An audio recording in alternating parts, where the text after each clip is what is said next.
Hey, Mike here. I just wanted to let you know that you can listen to Dark Poutine early and ad-free on Amazon Music, included with Prime.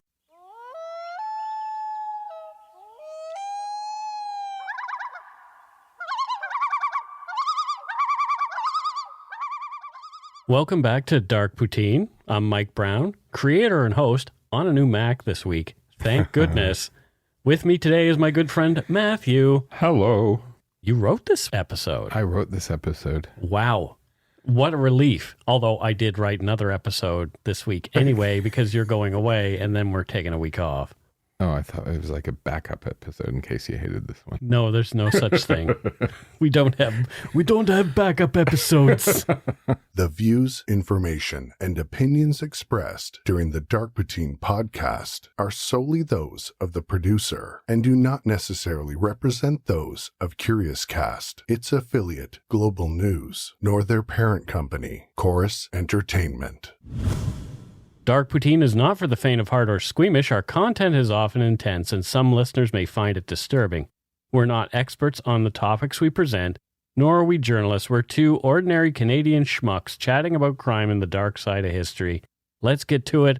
Put on your toque, grab yourself a double-double and an Nanaimo bar. It's time to scarf down some Dark Poutine. A deal at twice the price. What? A deal at twice the price. That doesn't sound like a deal. No, even if you paid double, it's still a deal. That's how good of a deal it is. Wow. Yeah.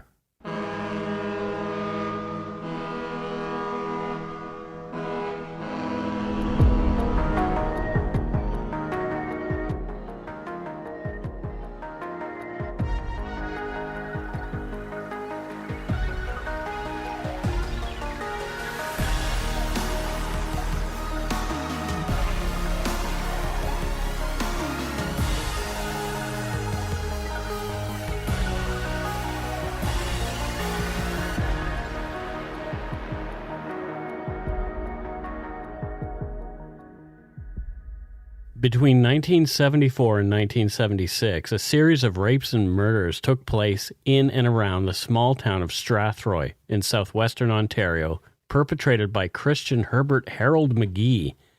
He sexually assaulted and murdered 3 women and raped 2 others. This is Dark Poutine episode 187, The Mad Slasher of Strathroy. And so you were really, really looking forward to this episode. I have never seen you come in so quickly, put your headphones on, and sit down. Well, this is my hometown, right? Yeah, this is your hometown. These are my people. They're your peeps. Yeah. How aware of this case were you before? You know, once I started looking into it, because I knew I wanted to write some episodes. Yep. And then I was like, well, actually, you know, London, Ontario region, you know, has had like a lot of serial killers. Mm-hmm. And then I was like, well, but one of them was from Strathroy, because I can remember my great-grandmother once saying, oh, this guy was a bad man. And I didn't have that memory until I started doing this research. Oh, that's kind of cool. Right? And then I found... Not cool that there was a bad man, but cool that you had the memory. And then so I started talking to family members, and one of them went all through school with him. So wow. I've interviewed her for go. This episode. And Strathroy has been in the news, unfortunately, lately. So do you remember that ISIS supporter, Aaron Driver, who blew himself up in the back of a taxi? No, I don't remember that at all. Last year, a couple years ago. Okay, yeah. He was on his way to a shopping mall or something. That was in Strathroy. Mm-hmm. And Nathaniel Veltman, who's a terrorist accused of running down that Muslim family in London. Right. So it's alleged at this point, even though everybody... Accused, alleged. Yeah. And his family's from Strathroy. He was working in Strathroy, so... And that happened really close to where you grew up. Around London has a really interesting history in that way. At one point, people were calling it the serial killer capital of the world. Yeah. What the heck? Yeah, per capita, the region had more serial killers than anywhere else. Oh, wow. Yeah. So over to you, Mathew. Tell us the story. Thanks, Mike. The best description I've ever read of southwestern Ontario was written by Margaret Atwood in her introduction to the Nobel Prize-winning author Alice Munro's book, Carried Away. Have you read either of those? No, authors? I haven't. No. They're amazing. This description is so accurate that I actually felt it in my bones when I first read it, right? So here's some excerpts from the beginning of that book. So, quote, Southwestern Ontario was nicknamed Sowesto by legendary Canadian artist Greg Curnow, and it's a name that stuck. I'm actually a good friend of Greg's daughter, Zoe. Oh, cool. Curnow's view was that Sowesto was an area of considerable interest, but also of considerable psychic murkiness and oddity, a view shared by many. Author Robertson Davies, also from Southwestern Ontario, used to say, "I know the dark folkways of my people." Now, I don't want to cut in on a quote here, but that's interesting to me. What's that? There are considerable psychic murkiness Oddities, and yeah. oddities in Sowesto. Yeah. So what are some of those? Do you get into that later on, or is that something? Well, it's just, I think part of it is the history of the place, right? And I'll get into a little bit, but there's, it's like small farming towns, but like so many horrible things happened. Right. That it's just this weird area. Huh. Yeah. So continue with your quote. Okay. You're likely to run into a few signs in Sowesto wheat fields telling you to be prepared to meet your God or else your doom. Felt very much to be the same thing. The country is mostly flat farmland cut by several wide, winding rivers prone to flooding. And on the rivers, a number of towns grew up in the 19th century. Each has its own brick town hall, usually with a tower. Each its post office building, its handful of churches of various denominations. Each its main street and residential section of gracious homes, and its other residential section on the wrong side of the tracks. Each has its families with long memories and stashes of bones in its closets. You're painting a picture of like a really interesting sort of suburban small town area. Yeah. And I don't want to use the word cookie cutter because that would not be correct, but it sounds quaint. Well, so many of the towns are sort of similar in many ways, right? Yeah. Sowesto contains the site of the famous Donnelly massacre of the 19th century, when a large family was slaughtered and their home burnt as a result of political resentments carried over from Ireland. As far as the Donnellys go, I haven't covered them yet. They are much covered. But interestingly, you being from the area, maybe it is you who should write our Donnelly massacre. Why not? We learned about it in school when I was a kid. Exactly, and I didn't. Yeah, because I'm from Nova Scotia. We learned about the Mi'kmaq people. Okay, and everyone knew about the Donnellys when we were growing up. Oh, there you go. It was like the story that held on, right? So please tell me that story. I've read a couple of books, and I'll write an episode on the Donnellys. That would be fantastic. And I'll put the little Mathew twist on it somehow. Cool. She goes on to write lush nature, repressed emotions, respectable fronts, hidden sexual excesses, outbreaks of violence, lurid crimes, long-held grudges, strange rumors. None are very far away in Monroe's Sowesto, partly because all have been provided by the real life of the region itself. End quote. I'm from one of those towns, Strathroy. It's on the Sydenham River with its own red brick town hall. Yes, we have a tower. Its own post office, its churches of various denominations. And in fact, my family actually helped build the United Church. Oh, wow. Yeah. So did you grow up in the United Church? Yeah. Oh, so did I. Yeah. I mean, we were kind of atheists, but I think my mom sent me there to get me out of the house. I had to go to Sunday school, and I loathed every moment of it. The way Sunday school worked there, I think it was like, okay, take the kids away while the parents have the actual sermon. Right. Because the kids it's going to go over the kids' heads. And yeah, I did Sunday school, but the parents didn't actually go to the church. Oh, the parents didn't go? No. Oh, there you go. Strathroy really has had it more than its fair share of lurid crimes over the years. Yeah. And when I say I'm from there, I'm like really from there, Mike. My family were the early settlers. I'm actually 5th generation Strathroyan. Strathroyan? Yeah. Well, that sounds very regal. Believe me, it's not. So you can say that I too kind of know the dark folkways of my people. Well, right? There you go. So you know how to raise a dead beaver and exactly all those kind of things. And the long family memories. I'm going to tap in on some of those because one of my family members went to school with this murderer. Cool. So I tapped into some of these memories for this episode by talking to someone who knew him well, Magee well. She refers to him as Chris because that's how she knew him. Yep. She's a relative of mine, and for the show, I'm going to call her Stella. Okay, so she didn't want to be named. Well, I just thought, and Stella she thought was kind of a cool name. So, okay, there you go. Her earliest memories of Magee were when the one-room schoolhouses that had once dotted the countryside outside of Strathroy were amalgamated in the early 1960s into a central school in Metcalfe Township, and she ended up in the same school with him. Oh, wow. But my mom went to school in a one-room schoolhouse with an outhouse, right? Yeah. Isn't that incredible? Yeah, that is really... Like Little House on the Prairie sort of stuff. I went to the same elementary school as my mother did. So, Okay. I mean, it's been torn down now because it was old then. But, Right. but yeah, I went to a proper elementary school, and so did she. Yeah. We actually had the same grade 4 teacher, Okay. me and my mom. So I understand what small towns are. I had the same grade 6 teacher as my father. Oh, wow. And I can remember first day of school. Mm-hmm.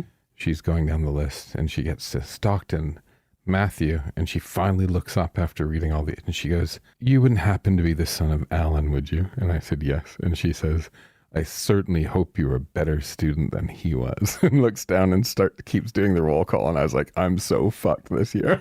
Oh, no. So what did Stella talk to you about? She's saying that the powers that be wanted to get all the new kids into the school as quickly as possible. Mm-hmm. And the school actually wasn't even quite finished.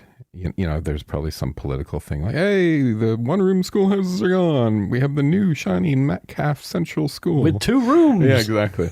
And she said that she remembers there are literally mountains of dirt from construction, and kids being kids, she said we played on those mountains of dirt. Mm-hmm. And that Chris, she kind of described him as sort of always lurking in the periphery. Right? Oh, Like okay, I remember didn't- those kind of kids. He didn't like really super engage, but he was always there. And she said what was weird is he didn't play with any kids his own age. He hung out with the young girls and just sort of watched them. Mm-hmm. And this isn't elementary school, right? Right. And, you know, she said we were like 5 or 6 years younger than he was, but he always wanted to hang around where we were playing. Wow. And she said when I think back about that, it's really creepy, right? Especially with what he went on to do. Well, I made that memory for her, I think, unfortunately, a bit creepier because she hadn't heard this. After he was arrested for these murders and rapes as an adult, it came out that at the age of 12, he had sexually assaulted a girl at 10 at the time. Oh, my goodness. So something that was obviously, you know, because he was a youth, it was kept under wraps, but it all came out in the court case. And I think when I told her that, I think she's like, oh my God, that's so weird. So that would be around the time that she knew him, obviously. Yeah, a couple of years later, probably. Wow. Yeah. She had another memory of this time, which kind of freaked me out. She said all the girls my age like to skip. Mm-hmm. Do skipping rope. Yeah, jump rope. Right? Yeah. And I love how she said, she's like, we had all the mad moves, right? Yeah. And he would hang around the periphery and watch. And she said she remembered him giving all the girls nicknames, and they're all dogs' names. Huh. He called her Skippy because she skipped so much. Other girls, he named things like Rover and Rex, right? Always dog names. And this bit sort of creeped me out. No kidding, because Well, it'll creep you out even more when we get further down the story. Okay. Right? Because when I think about the job he had later in life and how he killed people, it just freaks me out that, you know, this sort of weird obsession started so early. She also described Magee as trying to look like Elvis Presley. Okay. So she said he always had this sort of short-waisted jacket and his hair was always black and slicked back. And she said that maybe there's product in it, but she thinks that maybe it was just unwashed because she said I think he was from a broken sort of abusive home. Yeah, the news articles that I've read support this, that young Magee grew up in an emotionally and physically abusive home. And according to Christian Magee himself, both his parents berated him all the time, telling him he wouldn't amount to anything. They lived on the poverty line, and his father eventually took him out of school to work at a young age to help make ends meet, leaving Magee functionally illiterate. Yeah. Yeah. It's a different time, isn't it? Mm-hmm. You know, people. Yeah, like, okay, you need to go to work to help the family earn some money, so we don't care whether you can read or not. We're going to yank you out of school. Yeah. So, and that had to be weird for a kid, too. I guess it was more accepted as a practice at that time. Well, especially in farming communities, right? Like I remember when we were getting the, what do you call that? Not when you study for a full year, semester system. Yep. And all the parents who were farmers of the kids were upset because sometimes they had to do the harvest. Yeah, so right? they would have to yank the kid out of school at important times in the semester. Which would mean in a semester when it's shorter, then they're missing more. So so that's sort of the community I'm from, right? And it's a good old farming community. Stella also said to me that, he always seemed to be a bit of a broken kid without friends. Mm-hmm. And, she was like, it's really interesting. I found she was like, God, we were just little kids, and she's thinking how sad his life was like the way it is and that it turned out to do what he did. Yeah. Because, you know somebody. I remember kids that I grew up around who didn't have the best lives either, and some of them turned out just fine. Yeah. But, there are always those ones that stand out, those memories that stand out. It's like, oh, yeah, that guy ended up in jail. Yeah. Sometimes you're like, no surprise there. Yeah, right? exactly. Yeah.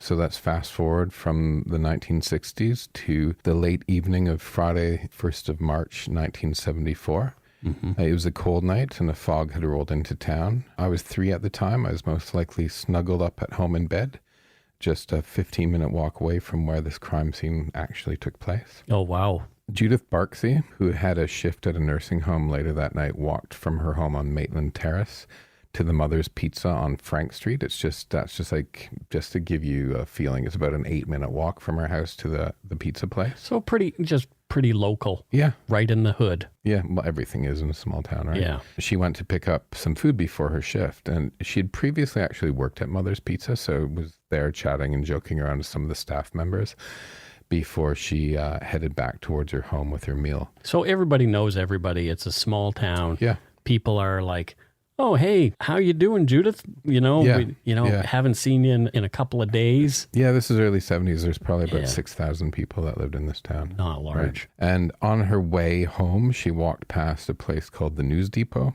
Mm-hmm. Towards a shortcut across the railroad tracks. As she started walking back home, perhaps she was thinking about how far she'd come. So Judith had a few tough breaks in her life, Mike, having been through a series of foster homes as a child. Yeah. But now here she was, the age of 19. She was renting a place on her own. She was working at a nursing home. Actually, the nursing home was just behind my house, past the field. I used to joke to my mom when she got old, I'd just give her a suitcase and make her walk across the field. Oh, dear. But, she's a few weeks away from graduating as a nurse's aide. Sorry, she was a few weeks away from graduating as a nurse's aide. Mm-hmm. A compassionate job. I think that really takes a compassionate person. It's a lot of work. Yeah, because you're dealing with people who need taken care of. Yeah, and I like people like Judith, right? People who overcome these obstacles in their lives and don't let the tough breaks they have define them. Mm-hmm. She was getting on with her life after a shitty time, right? She had her whole life ahead of her, that is, until she passed Magee, who was exiting the News Depot just as she was going past. Okay, so here's where she meets Christian Magee. Yeah, so Magee had been watching hockey that night at home and decided to come downtown to buy, of all things, raffle tickets at the News Depot. As he left the shop, he spotted Judith walking past and began to follow her. He knew Judith and she knew him, but not that well, as she didn't really stop to talk to the dark figure following her in the fog. From the evidence, it seems that Judith eventually started running from him once he pulled out a knife, dropping her food as she ran. She made it to a phone booth to call for help, but by that time Magee had caught up with her, promptly slashing her throat before fondling her while she lay dying on the ground. Oh, geez. Stealing $10 in change that she had, washing his jackknife in a nearby puddle, and walking back home with his raffle tickets to his wife. So he's married by this time, has a wife at home. Yeah. You know, that old chestnut of people saying, oh, serial killers are these creepy guys who live by themselves, these loners. No. They are not. No. Many, many, many times, as we have learned on this show, They have lives. they have a life with a wife, kids. They have a job that they go to every week without fail. Yeah. But they do things like this. Yeah. And, just like that, in just that few seconds, Judith was gone, right? Her life snuffed out in a really brutal way. Later, when he was asked what was going through his mind at the time, and why he did it, he simply said, she looked good from behind. Oh, God. I know. That just reminded me of my monster, Yeah. Following me. Yeah. Yeah, that really took me back. Just a last minute sort of, Yeah. I like the look of that. Yeah, it was a crime of opportunity. Yeah. It wasn't one that he had planned. He hadn't been stalking her forever. He'd probably seen her around town. Yeah. And just saw her walking past and right then and there. Now's the time. Yeah. Someone found her body the next day. He stumbled upon a trail of food. So a bottle of grapefruit juice, a bottle of orange crush, a pizza, a coffee crisp. Then he saw one shoe that she had run out of in her panic. And the trail eventually led towards the phone booth. The receiver was swaying in the cold March wind and her body was close by. Yeah. Police investigations determined Magee was a person of interest, as witnesses had placed him near the scene at the time. So they knew he could have been involved early on in the investigation. Yeah, you just wait. He keeps on popping onto the radar. Of course. Right? But there was no evidence against him, so he remained just a person of interest before the case went cold.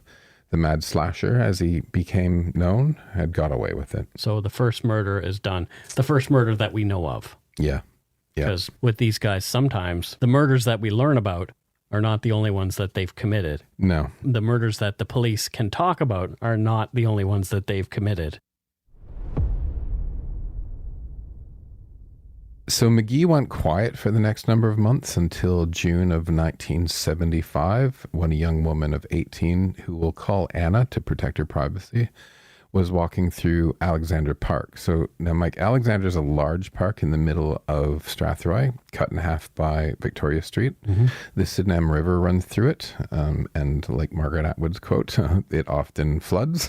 Yeah. And on the west side of the park, it floods every spring. It's a park I spent a lot of time in as a kid. It had different areas, a baseball field where I learned to play t-ball, a pond, a trail, and there's a forested area and a boardwalk that takes you over sort of this marsh filled with skunk cabbage, and the town swimming pool's on the other side. And as she was walking through the park, enjoying the early summer day, Magee was waiting for her and jumped her from behind and tried to rape her. But while he was trying to take her jeans off, the zipper broke in the struggle, which frustrated Magee. So he then choked her into unconsciousness before fondling her and leaving her for dead on the side of the road. Holy jeez. So this woman was a survivor, though, and lived to tell the story. She was able to give a description of Magee, which didn't seem to matter, as he remained free to kill again later that year. And kill he did. Yes. On the 20th of October, 1975, a young 19-year-old mother, Patricia Jenner, was in her white and pink shuttered frame house in Mount Bridges, just a few miles down Highway 81 from Strathroy. She'd just put her 6-month-old baby down for a nap and was probably looking forward to her husband coming home from work when there was a knock on her door. It was Magee. Patricia knew Christian Magee, so she invited him in. Maybe a conversation started, and eventually a box of photographs came out and they started to look at them together. Suddenly, Magee attacked, ripping off her clothes and beginning to rape before he suddenly stopped and told her to get dressed. Magee later said his morals and respect for her made him initially stop, but then he snapped. So what I think is going on at this point is that he was unable to compartmentalize this crime. Like some serial killers will only kill strangers because they are objects to them. And Patricia was not an object to Christian Magee, so he wasn't able to Separate it somehow. to separate, and he wasn't able to continue Yeah. because he saw her as a person. Yeah. As Patricia was dressing, probably shaking and in fear for herself and her baby, Magee came up behind her with her black shoelace and strangled her before slashing her throat. So probably in that time that he had realized, well, I can't go through with this. But I can't just leave now. But I Right. can't just leave now. She knows who I am. She's going to tell somebody. Yeah. So he, in his mind, Had to. murder her. Yeah. He then rummaged around the house, stealing $40 before leaving. That evening, Dennis Jenner, Patricia's husband, came home to find his wife's body on the kitchen floor, blood smeared, family photos scattered across the room. The baby, thankfully, was unharmed and in her bed. I can't imagine how horrible that would have been for Dennis, coming home like that, just another day of work, and find the woman you love like laying on the floor in a pool of blood. I also think about that baby, who'd be about our age now, had to grow up without her mom. Yeah. And I really hope life has been good to her and that she's flourished despite this tragedy. Yeah.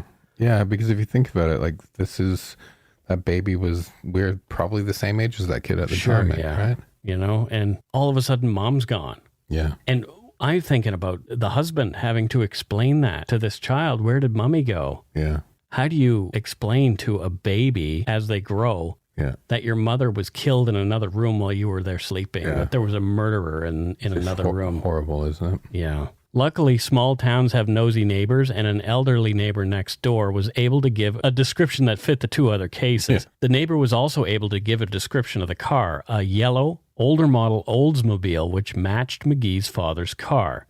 What caught the attention of the neighbor initially was how Magee, after pulling into the driveway, stood for a very long time listening at the door before he knocked. Yeah, that's creepy. What I think he was doing was listening at the door before he knocked to ensure that the husband wasn't home. Yeah, probably. Is it just the woman and the baby, you know? Because if you knock and the husband's home, how do you explain your presence? Yeah. You're not going to be able to do what you end up doing. So this is definitely, he planned this situation. Who knows if he went there to actually murder her, but I definitely believe he went there to sexually assault her. Yeah. Christian Magee was picked up for questioning by both the Strathroy police and the OPP. The police had connected him to both victims, but in a small town like Strathroy, almost everybody knows everybody else, and without evidence or confession, they had to let him go. Yeah. It didn't take him any time to strike again. At this point, he changed his modus operandi. The police had talked to him about how he knew the two women who were killed, so he began looking for strangers a bit further out of town. And who better to attack than random hitchhikers? So there you go. That sort of proves my theory about killing and sexually assaulting the people who you know is a lot harder than random strangers. Random strangers, people who you have no connection to at all. He didn't care about these random strangers. He can ogle them, he can leer at them, he can do whatever he wants with them because he has no emotional feeling about them. It can be all about his lust and his rage.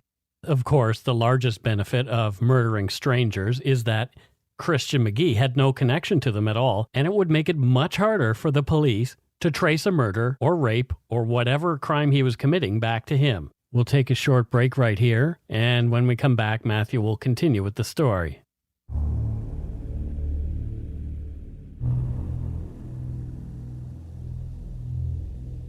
A few weeks later, on the 3rd of November 1975, a 19-year-old girl, who we'll call Beth to protect her identity, was hitchhiking to London, Ontario, which is just about half an hour from Strathroy. Hitchhiking, Mike, you and I have discussed this, hitchhiking was common in the mid-1970s.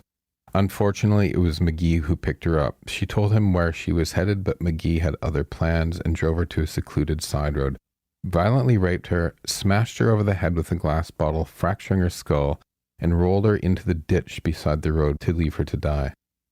But this girl was a fighter. She survived the ordeal. She actually spent over a month recovering in the hospital from a fractured skull and was able to give, again, another description of Magee to the police.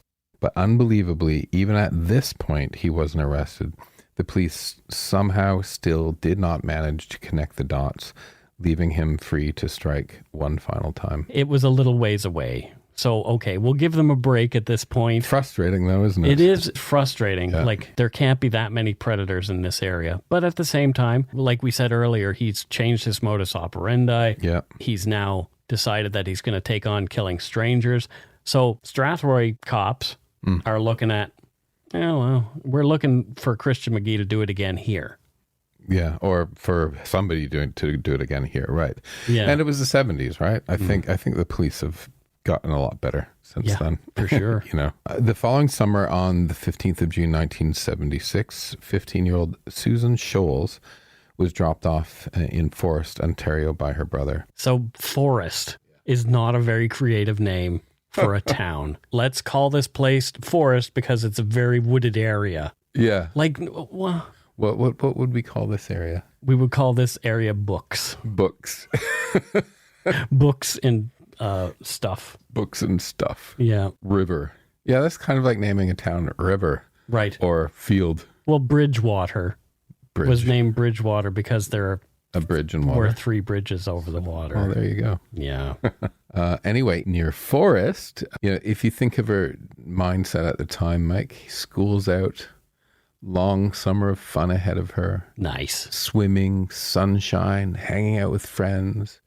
Her brother had actually dropped her off on his way to work, and she said she's going to find her way back to the family cottage on Hillsborough Beach. It's on Lake Huron, just 20 minutes down the road past Ipperwash and Kettle Point from my old family cottage in Port Franks, for listeners who might know the area. Doing my research, I really felt for her brother. I can't imagine, can you imagine you drop off your sibling and it's the last time you see them alive? Well, yeah. Like when I was doing this research, I just felt so badly for him. Mm-hmm. He didn't deserve this hell. She didn't deserve this hell, or her parents. It should have been just this beautiful summer on the shores of It's Lake the best Huron. time of year for a young person Right. is summer, like, because you actually have some freedom. Summers in Canada, well, it depends on where you are, but summers in Eastern Canada that I recall are hot. Yeah. Lots of swimming, like you mentioned. And Yeah. just a good time, Yeah. you know? Yeah, should have been the halcyon days of youth, but this fucker came around and turned it into a nightmare, right? Yeah. So after buying batteries, she stuck out her thumb on the side of the road. She was last seen alive at 1:30 p.m. by a forklift driver who was driving slowly down the road. The same day at 4:30 p.m., a James Frayne, a farmer, was driving his tractor down a dirt road and found Susan's body. He didn't really go up to it too much. He quickly jumped back on his tractor and raced home as fast as you can go in a tractor. He sees this body laying on a dirt road, and rather than touch it, he was a smart guy. Yeah. Rather than touch it, took off home, made call some the phone police. calls. Yeah. I don't know what I would do. What would you do in that situation? You find a body. Obviously, probably I would want to check to see if the person was alive, but maybe, I don't know what state she was in. She might have been very obviously deceased. She was. Yeah. Yeah. I think if somebody looks obviously deceased, I've watched enough law and order to know not to. Yeah, not to step on anything, Yeah. right? Once he called the police, they came. She had been raped, strangled, her throat slashed, and there was a slash over her pubic area. Mm-hmm. So you're starting to see him further developing. Yeah, it's like his crimes are getting more brutal. Yeah. Yeah. There was no weapon found at the scene. The news spread quickly in the small community, and the driver of the forklift told the police that he saw Susan get into a 1975 Ford pickup truck owned by a John Grimson's company. Mm-hmm. He had been going slowly down the road. He's in a forklift and easily saw her get into the truck in his rearview mirror. The police spoke to Grimson that day, who told them that Christian Magee, an employee of his, had been using the truck that day. Oh, no. Yeah. So Grimson had a company that, remember when I talked about how he called all the girls' dogs' names? Yeah. So Grimson had a company that picked roadkill off of the side of the road. Oh, no. So Magee was employed to pick up dead animals like dogs that got hit by cars off the side of the road. A job that one colleague of his said, quote, he just seemed to enjoy too much. So that fact kind of freaks me out and maybe goes into his mindset of seeing women as these dogs, right? Or these animals, and that he sort of dehumanizing. What he's done is completely dehumanize these women, right? Yeah, it's like even his use of nicknames, dog nicknames when he was a child was dehumanizing and belittling to these I mean, I don't know girls. if I'm reading too much into it, but when I heard my relative tell that part of the story and then read this part, it just sort of connected in my head. Right? Yeah. So he had absolutely no compassion at all for these women and these girls, right?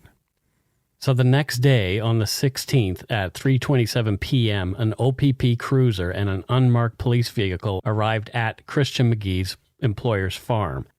As soon as the marked cruiser was shifted into park, Magee opened the passenger door and got in without saying a word. Isn't that incredible? I know why you're here. Like literally they parked and he just walked up and got into the back of the car. He was brought in for questioning where he admitted to picking Susan up but denied killing her. He told them that he dropped her off.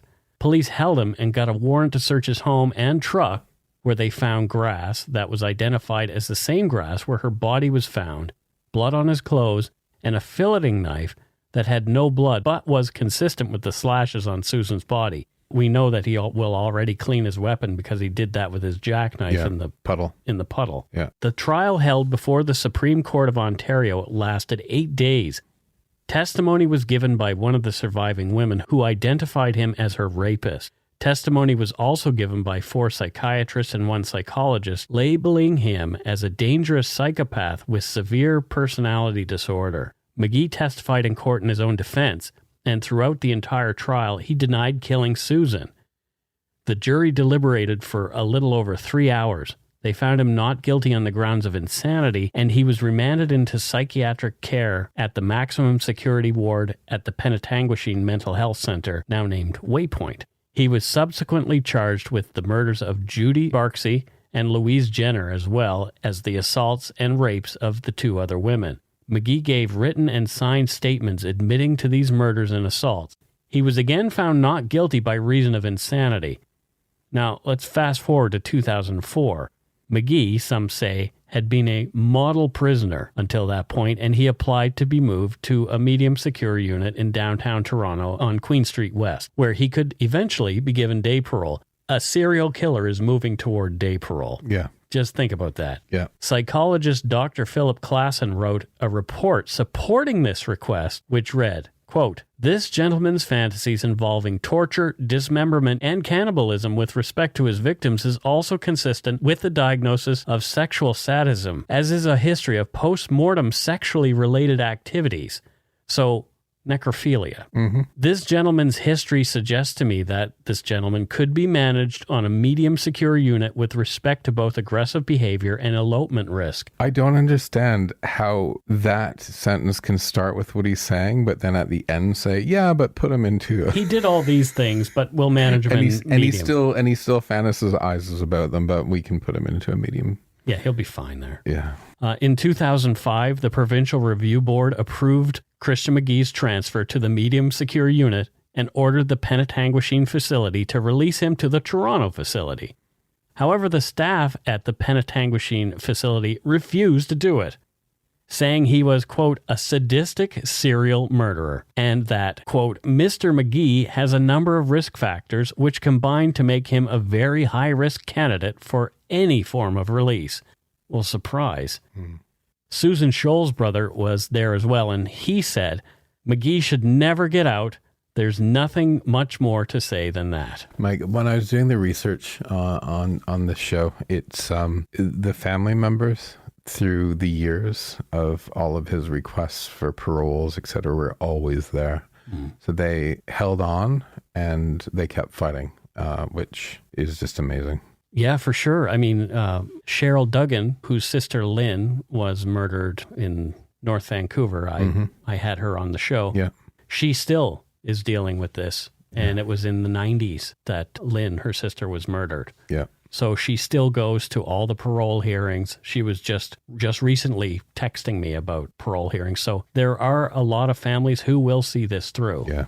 And oftentimes it's only one person in the family who can bear it. Yeah. Penetanguishene held Magee for a year, refusing to transfer him. In 2006, the chairman of the Provincial Review Board at a tribunal said, quote, "We find it rather offensive that the Review Board's order from last year has been snubbed. A year ago, an order was made and nothing was done. It could be said that the board's nose is out of joint." End quote. He went on to call for Magee's lawyer to bring a motion citing Penetanguishene for contempt. I love that Penetanguishene just dug their heels in. Sure. Yeah. Well, they had been dealing with this guy. They knew him. They knew exactly. I mean, they saw what happened with Peter Woodcock when Woodcock and his partner got out on a day pass, you know? So they'd had a history of these kind of things. After the hearing, in an interview, Magee said, quote, "I'm elated. I'm no longer dangerous. I don't want to hurt anybody. I'm hoping sometime down the road I will be able to go out and visit with my family." End quote. Magee's lawyer said this was a flat-out victory for Chris. "If Chris is not at the Toronto facility by next week, I will go to the Superior Court with a motion calling for contempt charges to be laid against Penetanguishene." He wasn't transferred the following week. In fact, the officials at Penetanguishene launched an appeal with the Supreme Court of Ontario to stop the transfer with the support of the Attorney General, and in 2006, They won. Yeah. Justice E.A. Cronk's 27-page ruling didn't mince words as it condemned the review board's decision. Thank goodness. And it goes on to say, quote, "The board's decision was not made after meaningful consideration of the requisite statutory factors, namely the need to protect the public from Mr. Magee. The evidence was that Mr. Magee persists in seeking a transfer to a medium secure facility because he believes that it will facilitate his desired access to women. Mr. Magee's motivation in seeking a transfer should have sounded an alarm bell for the review board." End quote. Good on you, Justice E.A. Kronk. Yeah. You know? It's amazing. It's amazing, right? So when they had the review, Penetanguishene just showed them all the documents and what he was saying, and I don't know how this works. Like, I don't know if do parole boards have a mandate to release a certain number of prisoners a year or two? Well, this actually went to the Supreme Court of Canada at one point, Mike, where the Supreme Court actually said that somebody who's put into a mental facility has to be eventually released. Has to be. Has to be. Yeah, I was aware of that. Which is ridiculous, because if you're not getting well and you're going to still murder people, right, you should not be out. No. There are those facilities in the U.S. where sexual predators are held after their actual release from prison, right, in a hospital facility to determine whether they are ready to come back into society, and some of them are held there in perpetuity. Yeah. So I don't know about the legality of that in Canada. I don't think we could do that. And I don't know about the humanity of that either. No, but if somebody's still sick and a danger, you can't let them out, right? So let's come back to the people of Strathroy. As we were just discussing, in my research, I saw that a lot of the relatives of the victims were at all of the hearings over the years. So which is amazing. Yeah, I mean, it wasn't just one. There was a bunch of them. And they stood up for their loved ones. They spoke at the hearings. They spoke to the media. Everybody will say, that's what I will do. Yeah. But I have seen it over and over again in my research. People get tired. They get exhausted and they want to move on, right? Yeah. Yeah.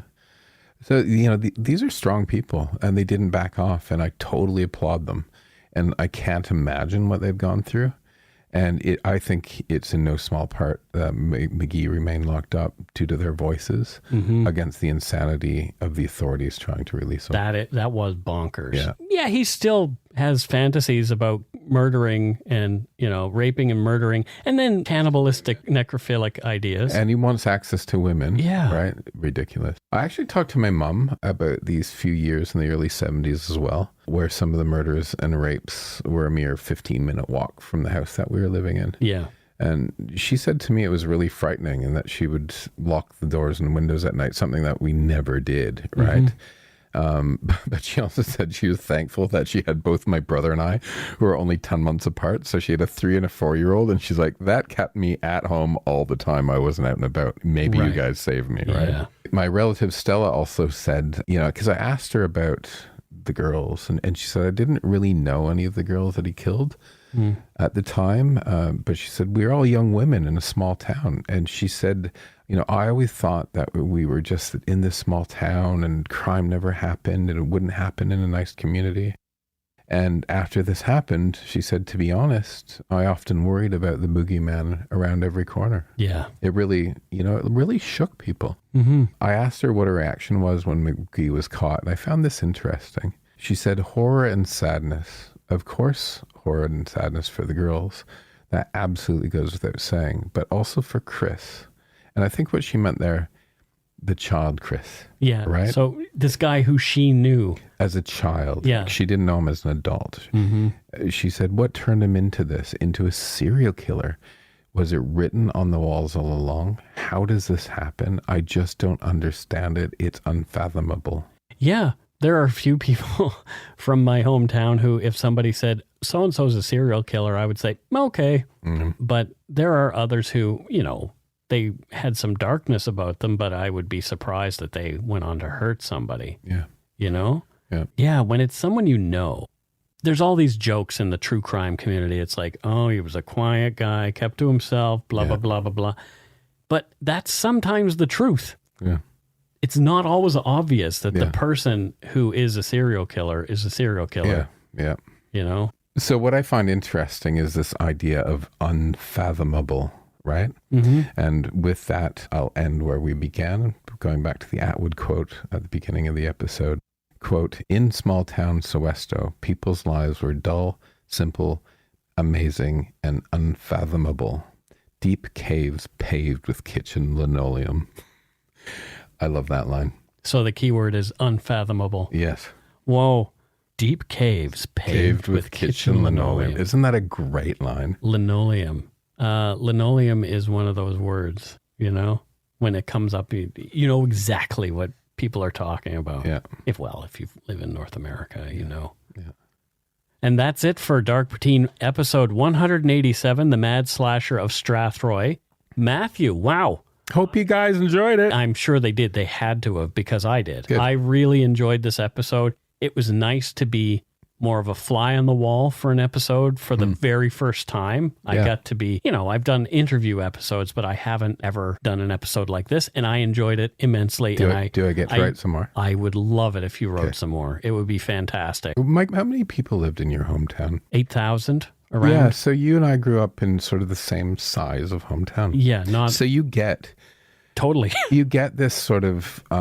when you're talking about the park that was split by the road, the park that I remembered was the duck pond, and it was very close to our home. Yeah. But it was a large park with a massive pond in the middle with ducks, and people would run around it and walk around it and those kind of things. But it's a small town park. And there's not much to it. It's just a little park. Exactly. And I'm doing this research, right? And I remember Mother's Pizza. Somebody I knew whose grandparents owned the News Depot that cut across the tracks. I know exactly where it is. I know that phone booth. Yeah, sure. Right. Yeah. And Maitland Street was one street over from my great grandmother's house. Right. Like, it's all right there. That's why I kind of enjoyed. I don't want to say enjoyed because he destroyed so many lives, but looking this history up about... You were fascinated by it. Yeah. And you felt more connected to it than perhaps a story that took place in, I don't know, Upper Sclavobia or something, some place that you're not familiar with. It's like when I wrote the episode that was the Penny Boudreau, this woman murdered her daughter, Carissa, her 12-year-old, in Bridgewater. It all happened in my neighborhood. Yeah. It's a small town, but that neighborhood is also small as well. Yeah. Every place that was mentioned in that episode, I knew intimately. Yeah. Every single place where the girl's body was found, the Sobeys store where they went beforehand, where the mother strangled the daughter was a place where we used to go drinking back in the woods because there was nobody around. These are all like, when you come from a small town and something happens there, the effect on you is massive. Yeah. I hear about a murder in Surrey and I don't feel a real connection with it. Yeah. But if I hear about a murder that happened in Bridgewater, where I grew up, because of the size of that town, the intimate connection I have with every corner of it, I really feel a connection to absolutely everything that goes on there. And it's like, whoa, this is heavy, man. Yeah. I think it's, in talking to my relative as well, it gave me the opportunity to catch up with her and and to understand that, the school that she went to. Actually, I'll post a picture of that school tomorrow on the Umber Yard. Okay, that's a great picture idea. of my mom and an aunt and my grandma there. Oh, wow, fun. Yeah. All right. Well, thank you, number one, for writing that episode. That was great. But now it's time to move on to voicemails. We had some people who called us and gave us some love, I hope. We haven't pre-listened to these, so it could be, you bunch of jerks. I think your show sucks. Well, let's go. If it does, and if somebody does, let's just rip them apart. Yeah. Well, if someone calls me and tells me my show sucks, here's the answer that we should have for them. Let's listen to yours. We want to listen to yours. Let's listen to your show. All right. I don't know where this one's from, but we'll go for it. Maybe Alberta. Hey, Matt and Mike. Love listening to the show. Been a long time listener, first time caller. It's Big T here calling from the huge metropolis of Alliance, Alberta. I'm sitting in a combine, a big old green John Deere right now. So what inspired me to call was listening to episode 185, and Matt came up with the great one-liner there, cock knocker. Huh. So that was what inspired me. I haven't heard that saying in a real long time, but I do love the show right from episode 1 to 185, and you two cock knockers have yourselves a great day, and I'm going to continue listening to 186 after this. And look forward to 187 and all the other episodes after that. Sorry for the noise. Like I said, I'm in a big old green John Deere combine right now. So adios to you both, and you guys have a real shitty day, and go shit in your heads.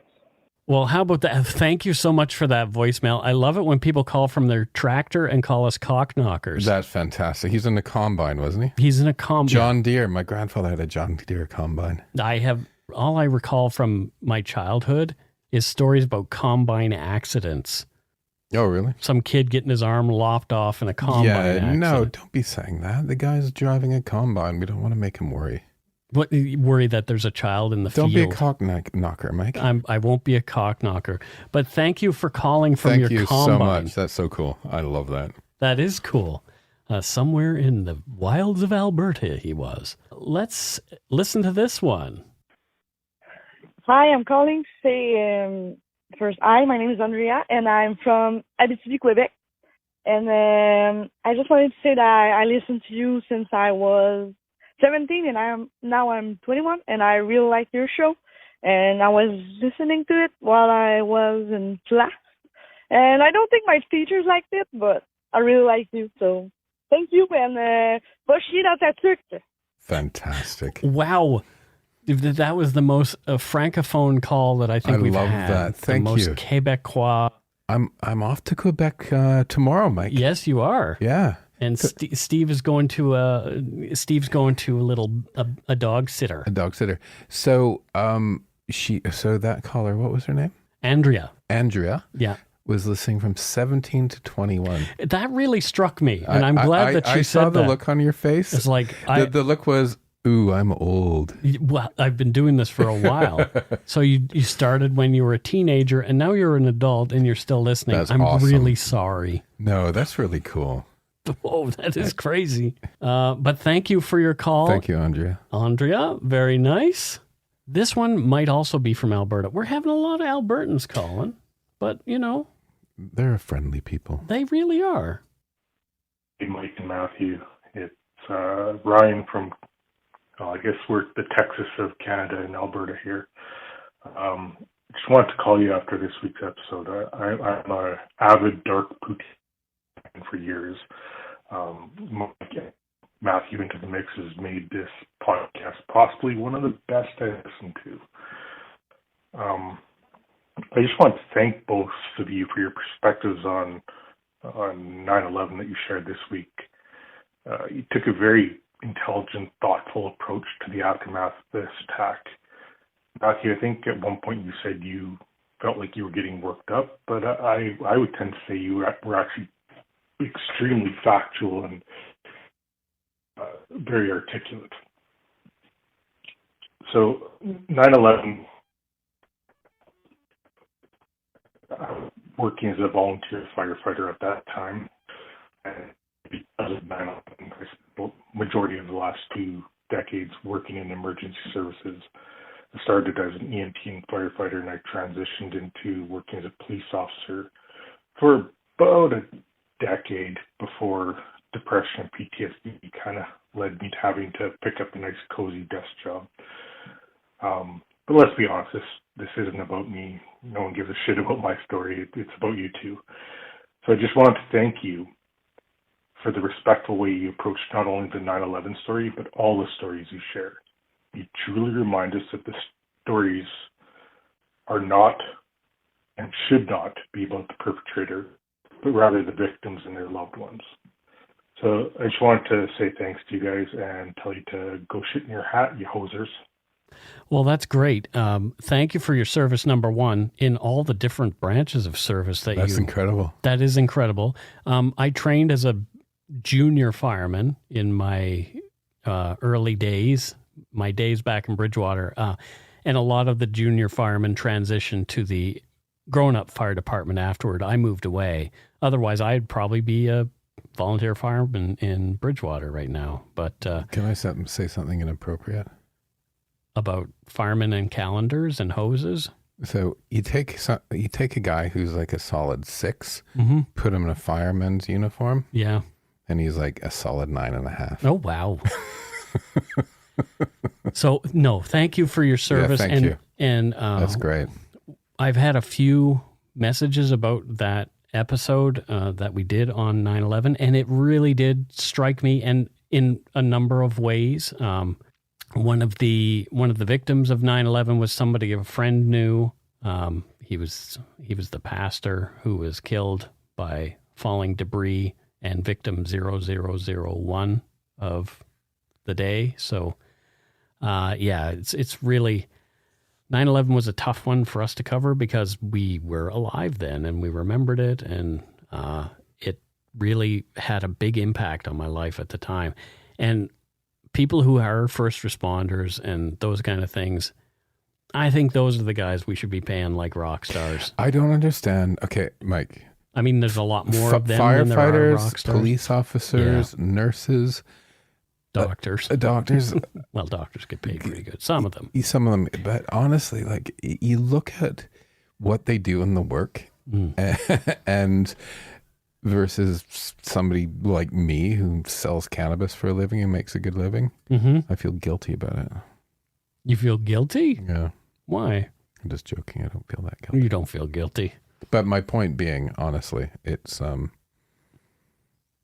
they get shortchanged, I think. For sure. Yeah. So that's it for this week's voicemails. If you want to leave us a voicemail, you can do so at 1-877-327-5786 or 1-877-DARK-PTN. PTN. And you know what? Write it out. Don't write it out. Whatever. If you're comfortable talking, that's a good thing. If Practice in front of the mirror. practice in front. Oh, I don't like practicing in front of a mirror. That is not a. It's not fun for me to do. Okay. Yeah. I can't stand to watch myself. I don't know what it is. I can't stand to listen to myself, but I have to, so I had to get used to it. Well, I can stand watching myself. I can't stand listening to myself. Yeah, it's funny how that works.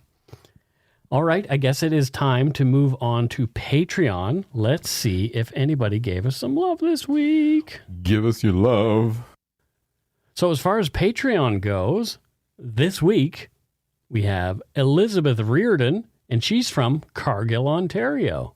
Another Ontarian. Another Ontarian. So thanks, Liz. What does Liz do there in Cargill, Ontario? I just think of, isn't Cargill the thing you see on trains? Isn't that a company? Yeah, I don't know. I'm not sure, but she makes amphibious cars. She makes amphibious cars. Yeah. Oh, I've always actually kind of Get it? wanted Cargill. Actually, I saw a video. No.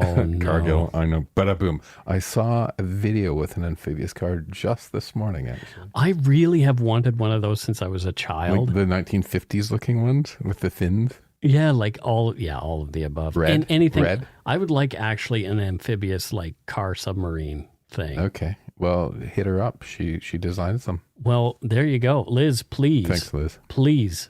I would definitely require one of those. Thank you for Patreoning. Thank you for Patreoning for sure. From somewhere we're not sure of, or at least I'm not, Mathew knows, Shauna Talbot. Shauna. Where is Shauna from? Shauna is from Petrolia.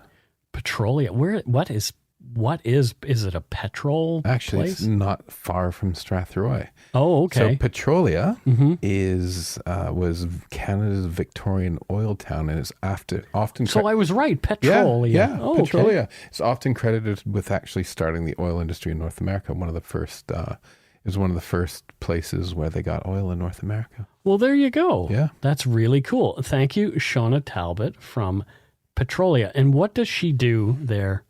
She Pumps gas. in the looks gas station. after the Fitzgerald rig. What is that? It's a rig that's been in service since 1903, and she's an engineer to keep it going. Oh, that's really cool. Oil rig. It's a 1903 oil rig, and she keeps it running. That's fantastic. Well, thank you so much, Shona. That's it for Patreon. Let's move on to PayPal. So this week, Donut Money Donor, Teresa Temlet. Hello, Teresa. And I don't know where Teresa's from either. I know she's not from Petrolia or Cargill. No.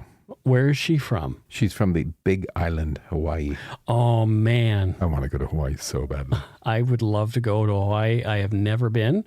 It is sort of on my bucket list of things to do. Do the volcanoes still erupt there? Are they continually erupting? I just have this vision of a continuous erupting volcano. I think some keep spewing a little bit, right? And so there's areas where you can go and see that, and that's why I want to go. I want to see the volcanoes. Yeah, I want to see nature doing its thing. I want to see a new piece of land because of a volcano. Yeah, it's so cool. It is. Yeah, and obviously Hawaii looks really pretty, and I hear the food's good. Yeah. Yeah, and the weather. So all the things. Let's go. Yeah, I'm up for it. And maybe we should do a... Isn't Dog the Bounty Hunter from Hawaii? Yeah. With his hair. With his hair. That mullet. Like, all business up front and a real serious party in the back. But... I don't know. Maybe we should do a meetup in Hawaii. Oh, that'd be great. Let's go to Hawaii and have a expensive? meetup. Dark poutine. Yeah, we could. Excellent. Yeah, we could totally expense it. No problem. Thank you, tax man. Exactly. Well, that is it for our Donut Money donors and Patreons this week. Thank you so guys. much. Thank you to you all, past and present, for your generosity. It helps to keep the show going. You can become a patron of Dark Poutine at patreon.com/darkpoutine. For a one-time donation, you can send us donut money via PayPal using our email address, darkpoutinepodcast@gmail.com.